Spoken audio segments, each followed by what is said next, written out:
You come home to a scratched door, chewed up furniture, and maybe even an accident on the floor. And the first thing you think is, oh no, my dog has separation anxiety. Well, that might not actually be the case. I'm Dr. Orion, a veterinarian and a veterinary behavior specialist, and in this video, I'm going to explain what else these behaviors can actually mean. So let's start with the obvious. Yes, it might mean separation anxiety, but that's definitely not the only reason.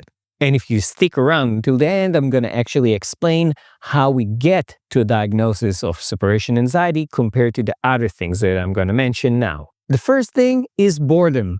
Yes, your dog can just be bored when he stays alone.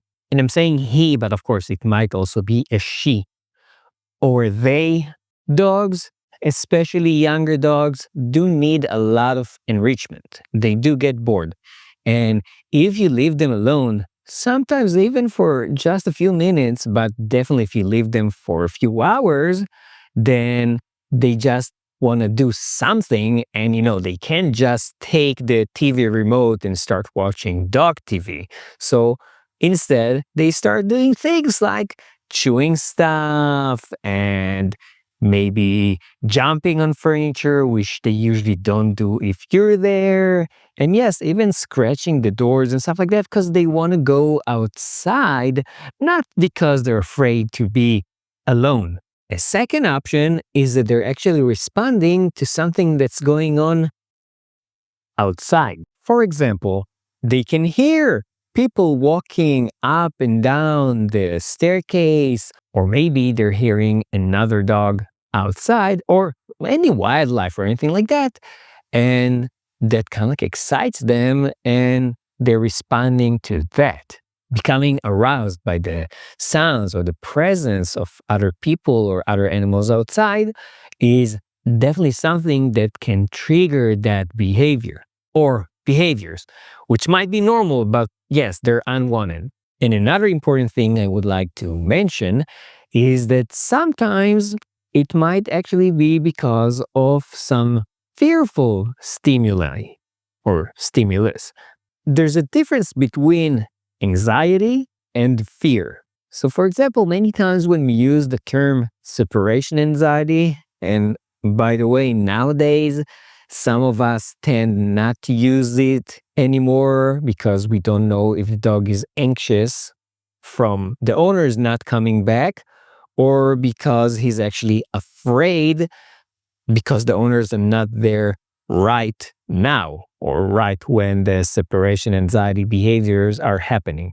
Because we don't know, it's kind of hard to define it. So some would call it separation related behaviors even. But yes, anxiety means that you're kind of like being stressed by something that might happen next. And when I'm saying you, I mean your dog. While fear is being stressed by something that's happening right now. So I can be afraid of snakes. Whenever I see a snake, it scares me, but I might not have snake anxiety. So I might not keep thinking of, oh my God, there are going to be snakes outside the house, so I'm never going to leave the house.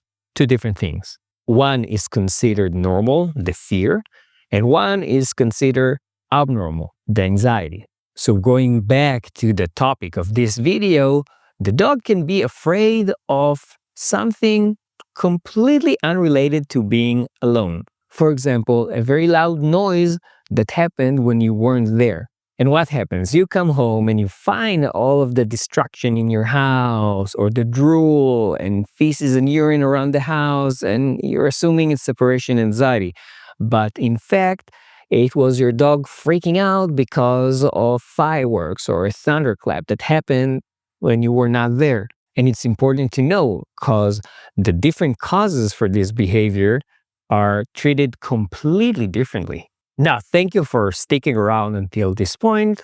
And for that, I'm going to tell you how we actually diagnose separation anxiety versus other reasons. And if you're already here, of course, you can like and subscribe so other people like you will also get to watch this video. Hopefully, if the YouTube algorithm is going to be nice to me. The number one thing that I always tell owners to do is to get a video camera. And if you can't afford a video camera, you can definitely use maybe an old cell phone or even a laptop that has a camera on it, and just put it somewhere, usually close to the door or to the spot that the dog causes the distraction, and just record. When you come back home, watch that video. Now, you don't have to watch the entire thing because, sometimes it might be hours of you being away from the house. You can skip between the different time frames of the video. So, for example, skip every 5 or 10 minutes and log everything. Okay, so you want to write at this time, or you don't even need the actual time. You say like at time 0 when you just left, and then at time 10 minutes, 20 minutes, and so on. You write what the dog was actually doing. So you write at time 0, the dog was barking and whining. At time 10 minutes, the dog was still barking. At time 15 minutes, the dog went away from the camera and I couldn't hear any barking or any whining away from the camera. At time 30, the dog came back, lay down next to the door and watched the door the entire rest of the time, or maybe fell asleep. And these things are very, very, very different and very, very important, and they can help us with the diagnosis. And I will give you my own personal experience with one of my old dogs. The neighbors actually came to me and complained that one of my dogs was barking nonstop the second that I left the house. And yes, when we left the house, we did hear him bark. And when we came back home, we also heard him bark. Now, if you put 1 and 1 together, you get 2, right? No, because you don't actually know what happened in between. When you leave the house, the dog is responding to you leaving the house. When you come back home, the dog probably heard you coming back home. But in between and how long he was barking after you left and all of that is important. And guess what? My dog was barking for like 5, 10 minutes. That's it. The entire time, hours, he was completely okay. He was quiet. He was fine. I used the video camera, so that's how I knew.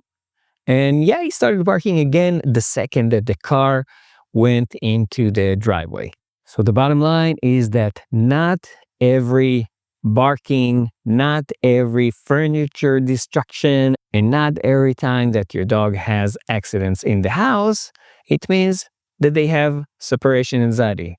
Oh, actually, that's also something important. So if your dog does have accidents in the house and you did the video, you didn't find anything else, that's a reason to go to your veterinarian to try and see if there's no medical issues that might be causing it, a urinary tract infection, some gastrointestinal issues, and so on. And of course, it also depends on your dog's age. If your dog is very young, then he might still not be able to actually hold it in for that entire time when you're gone. Thank you for watching this video, and why not check out this video next?